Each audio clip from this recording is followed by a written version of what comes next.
Di sebuah desa kecil yang tenang, hiduplah seorang ustadz yang bernama Pak Hasanuddin.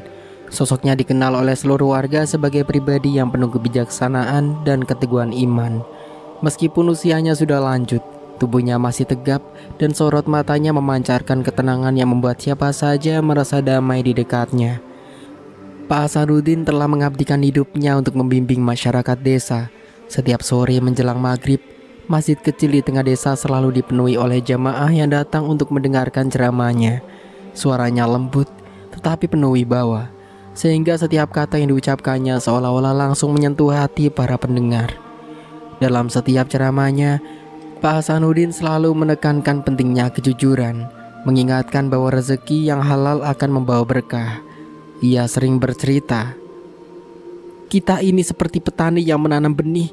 Kalau benihnya dari hasil yang haram, bagaimana kita bisa berharap tanaman itu tumbuh menjadi kebaikan?" Cerita-cerita sederhana tapi penuh makna. Ia juga mengajarkan keikhlasan, bukan hanya dalam beramal, tetapi juga dalam menerima takdir. Ketika ada warga yang tertimpa musibah, Pak Hasanuddin selalu hadir untuk memberi nasihat. "Allah tidak pernah memberikan cobaan di luar kemampuan hambanya," ujarnya sambil menggenggam erat tangan mereka yang sedang berduka. Namun yang paling diingat oleh warga adalah ajaran tentang hidupnya sesuai syariat Islam. "Kita ini bukan hanya beribadah untuk diri sendiri, tetapi kita juga bertanggung jawab terhadap lingkungan, keluarga, dan sesama manusia. Islam itu rahmat bagi semesta alam, maka jadilah rahmat bagi sekitarmu," katanya suatu hari.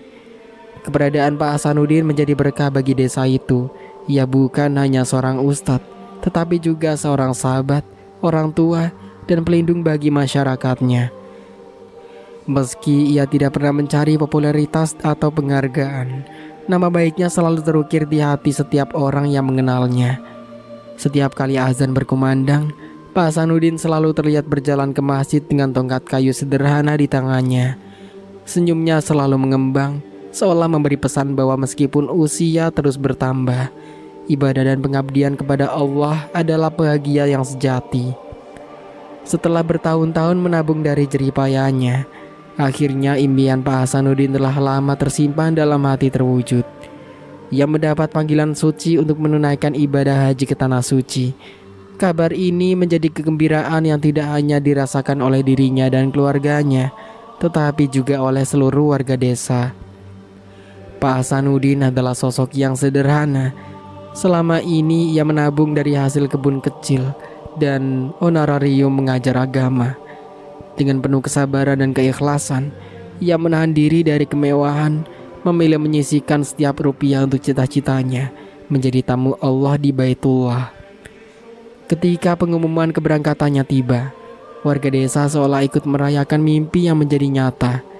Mereka berbondong-bondong datang ke rumahnya, membawa bingkisan dan doa. "Alhamdulillah Pak Ustadz, akhirnya Allah menjawab doa-doa kita semua," ujar salah satu warga sambil menyalaminya dengan penuh haru. Untuk mengiringi keberangkatan Pak Hasanuddin, warga desa mengadakan doa bersama di masjid. Malam itu, masjid penuh sesak dengan berbagai kalangan. Suara doa-doa menggema disertai linangan air mata haru. "Semoga Pak Hasanuddin diberi kesehatan, kemudahan, dan haji yang mabrur," ucap kepala desa saat memimpin doa. Keesokan harinya sebelum keberangkatan, suasana di rumah Pak Hasanuddin dipenuhi dengan canda tawa dan keakraban. "Pak Ustadz, jangan lupa doakan kami di sana ya, biar desa kita tetap diberi keberkahan," ujar seorang ibu sambil menyodorkan kain sarung sebagai kenang-kenangan. Ketika waktu keberangkatan tiba, iring-iringan warga mengantar Pak Hasanuddin ke bus yang akan membawanya ke embarkasi masjid.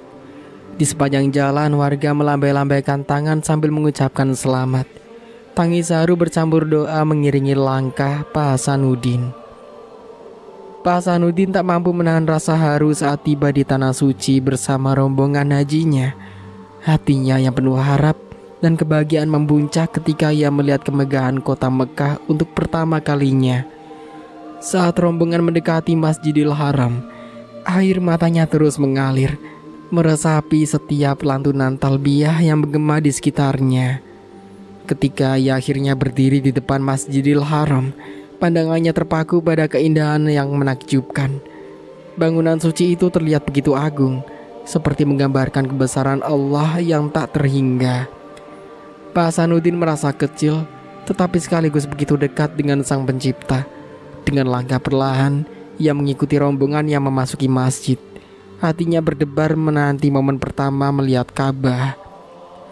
Namun saat ia berdiri tepat di hadapan Ka'bah, sesuatu yang aneh terjadi. Tatapan matanya berubah kosong. Ia hanya berdiri mematung, seperti kehilangan arah.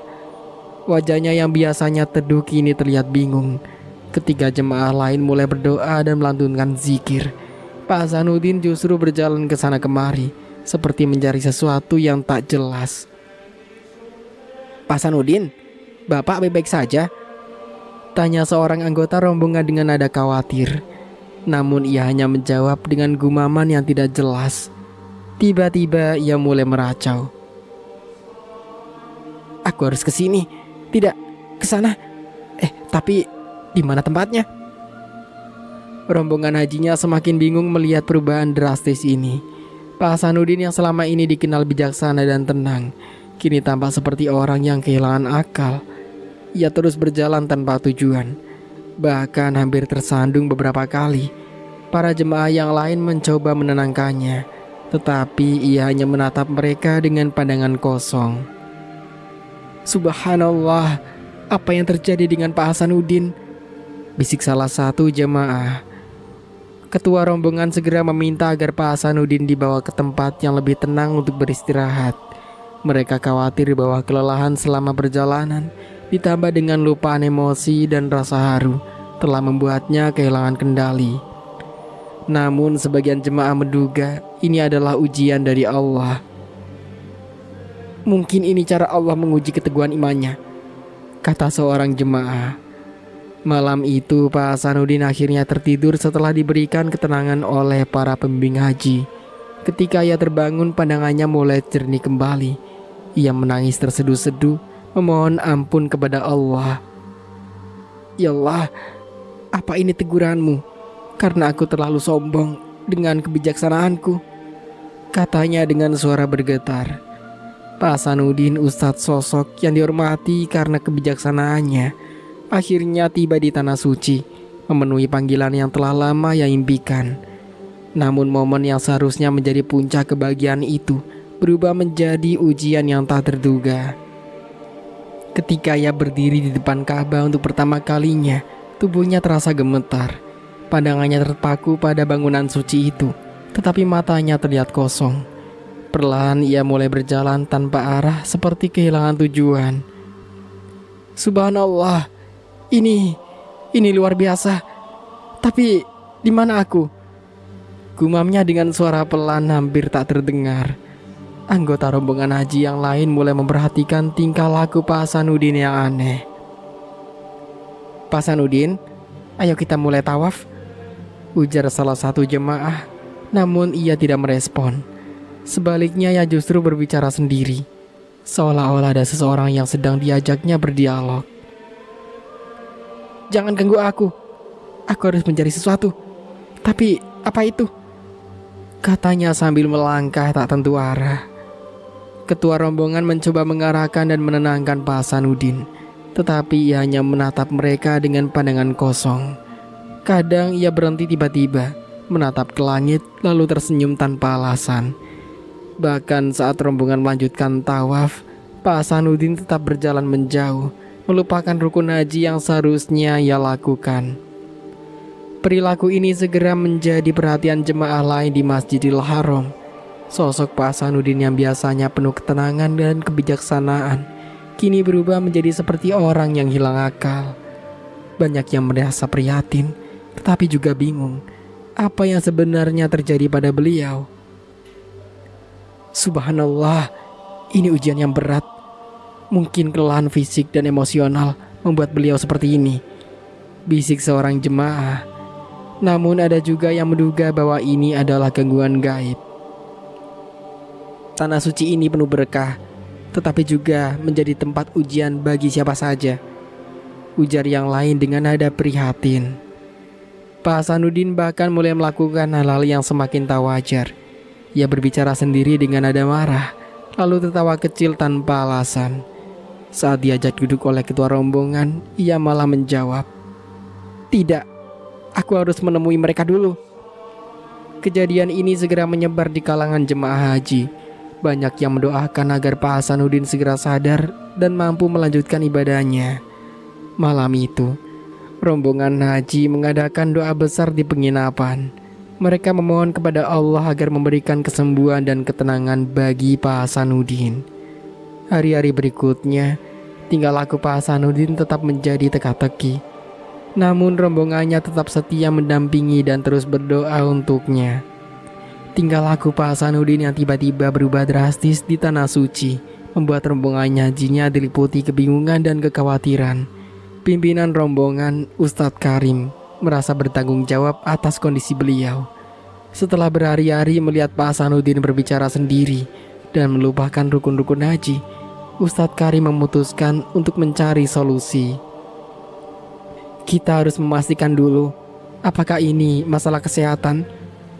ujar Ustadz Karim kepada anggota rombongan lainnya. Dengan penuh harapan, ia membawa Pak Hasanuddin ke dokter setempat untuk mendapatkan pemeriksaan medis. Namun hasil pemeriksaan tidak memberikan jawaban yang mereka harapkan. Secara fisik, tidak ada yang salah dengan beliau. Beliau sehat, tidak ada tanda-tanda gangguan pada tubuhnya, kata dokter dengan nada tenang. Jawaban itu justru membuat semuanya semakin bingung. Jika tidak ada masalah fisik, lalu apa penyebab perubahan perilaku Pak Hasanuddin? Kabar bahwa dokter tidak menemukan gangguan fisik pada Pak Hasanuddin segera menyebar di antara rombongan haji. Bisikan-bisikan mulai terdengar di setiap sudut penginapan. Sebagian orang mulai berspekulasi. Apakah ini mungkin karena dosa besar yang pernah beliau lakukan? Bisik seorang jemaah kepada temannya. Malam itu Ustadz Karim memutuskan untuk berbicara kepada rombongan. Di depan jemaah yang berkumpul, ia berkata dan tegas, "Saudara-saudaraku, kita tidak tahu apa yang sebenarnya sedang terjadi.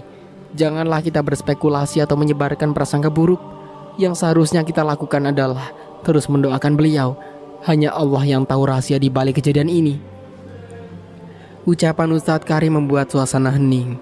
Jamaah mulai menyadari bahwa spekulasi mereka hanya menambah kebingungan tanpa solusi. Malam itu mereka kembali menggelar doa bersama, memohon agar Allah memberikan petunjuk dan kesembuhan bagi Pak Hasanuddin. Sementara itu di dalam kamarnya, Pak Hasanuddin duduk dengan tatapan kosong, sesekali berbicara sendiri. Namun ada saat-saat tertentu di mana ia terlihat menangis tanpa alasan yang jelas. Ampuni aku ya Allah," gumamnya lirih. Di tengah kebingungan dan tingkah lakunya yang aneh, Pak Hasanuddin tampak seperti orang yang terjebak di dua dunia. Dalam lelungnya ia sering berbicara sendiri, bahkan menangis tanpa alasan yang jelas. Namun dalam hatinya ada pergolakan yang sulit ia ungkapkan. Saat ia duduk di salah satu sudut penginapan, pikirannya tiba-tiba melayang ke masa lalu. Bayangan kejadian beberapa tahun silam muncul dengan sangat jelas, seolah-olah ia kembali berada di sana. Kala itu seorang pejabat desa datang menemui Pak Hasanuddin dengan membawa sebuah amplop tebal. "Pak Hasanuddin, ini sedikit hadiah dari saya sebagai tanda terima kasih karena sudah membantu mengatur acara Maulid Nabi kemarin," kata pejabat itu dengan senyum lebar. Pak Hasanuddin sempat ragu menerima amplop tersebut, namun pejabat itu segera meyakinkannya. "Ini halal Pak Ustadz, anggap saja sebagai penghargaan untuk kerja keras Anda." Tanpa banyak bicara, Pak Hasanuddin akhirnya menerima uang itu. Ia meyakinkan dirinya bahwa uang tersebut akan digunakan untuk kebaikan, seperti membantu pembangunan masjid atau membeli kebutuhan warga yang kurang mampu. Namun ia tidak tahu, atau mungkin mengabaikan fakta bahwa pejabat itu sebenarnya terlibat dalam korupsi besar. Kini di Tanah Suci, ingatan itu kembali menghantui.